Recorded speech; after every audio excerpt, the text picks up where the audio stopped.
Olá, tudo bem? Hoje nós vamos dialogar ainda sobre a fé cristã relacionado aos movimentos filosóficos. Hoje nós vamos falar sobre Nietzsche, o filósofo contemporâneo, filósofo considerado filósofo do martelo.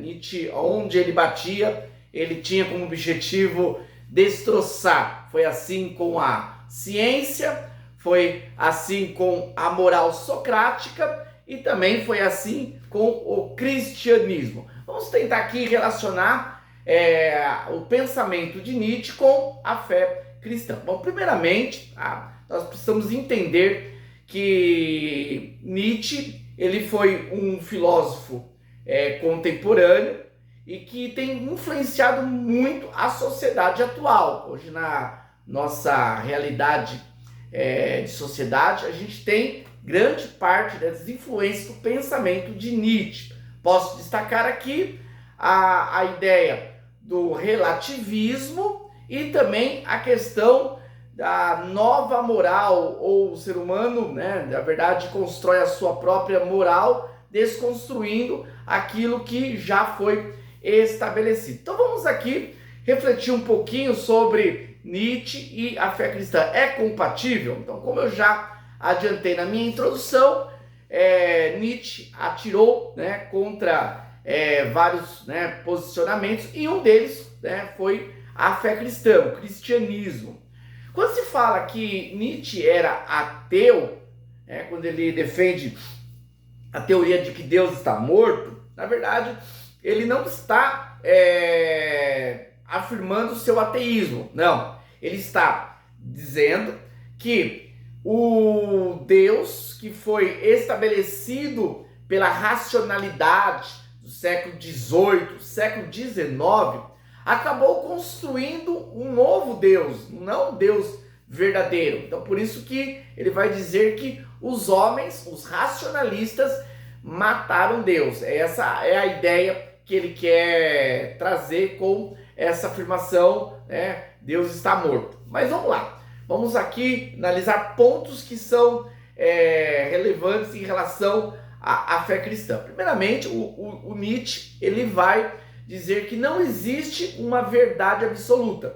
Tudo é relativo. E aqui nós temos uma grande implicação em relação aos fundamentos da verdade. Bom, se não existe uma verdade absoluta, então a Bíblia seria uma mentira, segundo Nietzsche. Se não existe uma verdade absoluta, tudo é relativo, cada um constrói a sua verdade, então a verdade da mensagem cristã é uma verdade particular e não uma verdade universal. Então, nesse caso, nós teríamos aí um enfraquecimento da verdade do evangelho. E claro que a gente sabe que não. Quando a gente fala que cada um constrói a sua verdade, não existe uma verdade absoluta, o próprio Nietzsche já entra em contradição, porque se ele diz que não existe uma verdade absoluta, ele está afirmando algo que não pode ser considerado como algo absoluto. Então ele próprio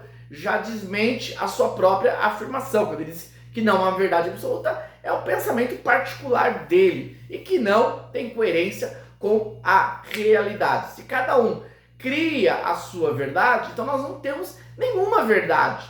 Porque se é uma verdade parcial, então ela não é uma verdade. Porque se ela é uma verdade para mim, mas não é uma verdade para o outro, então ela é uma mentira. Então, nesse caso, a ideia do relativismo é totalmente equivocada. A gente sabe que existem aspectos dentro das culturas, dentro de algumas discussões, que há pontos de vista diferentes. Agora, existem coisas que são centrais, que nós 1 mais 1 é 2. Isso é uma verdade absoluta. Eu disse aqui um exemplo básico, simples, mas nós podemos aqui listar aí centenas, milhares de verdades absolutas. O Evangelho, ela é uma verdade absoluta. Cristo é o único Senhor, não há outro Deus. Deus, ele é o Criador de todas as coisas. A Bíblia, ela é a palavra de Deus. Não são verdades absolutas. Queiram as pessoas crer ou não, queiram as pessoas aceitar ou não, isso não muda a verdade absoluta, certo? Então, Nietzsche ele vai totalmente na contramão da verdade. Então, Nietzsche ele gera o seu pensamento, na verdade, quando eu disse sobre a influência, ela tem gerado uma sociedade fraca, que não tem certeza de nada, instituições fracas, como o próprio sociólogo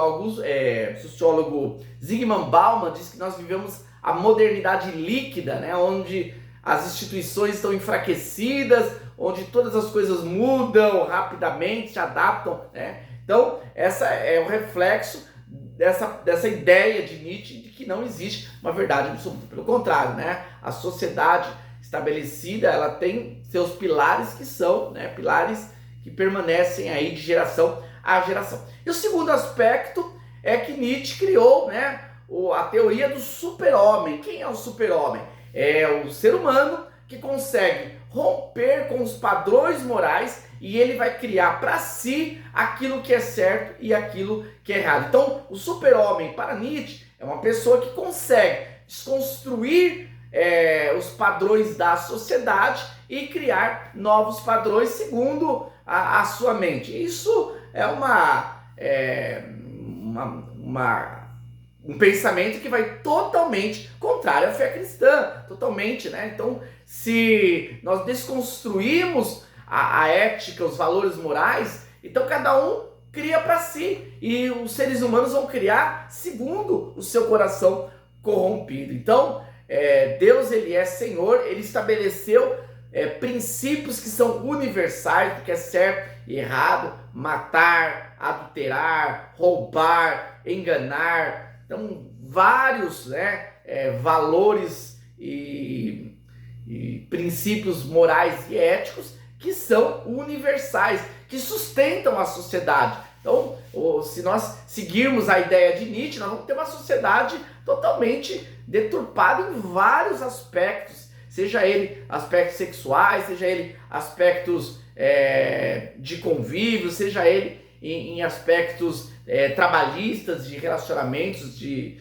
tratativas. Então, é um grande equívoco. A fé cristã, ela estabelece a ética de Deus. Ética essa que sustenta a sociedade para que possa viver de forma harmoniosa. Então aí nós trabalhamos aí dois conceitos, né, equivocados de Nietzsche, mostrando que a fé cristã ela deve ser supremacia sobre as filosofias.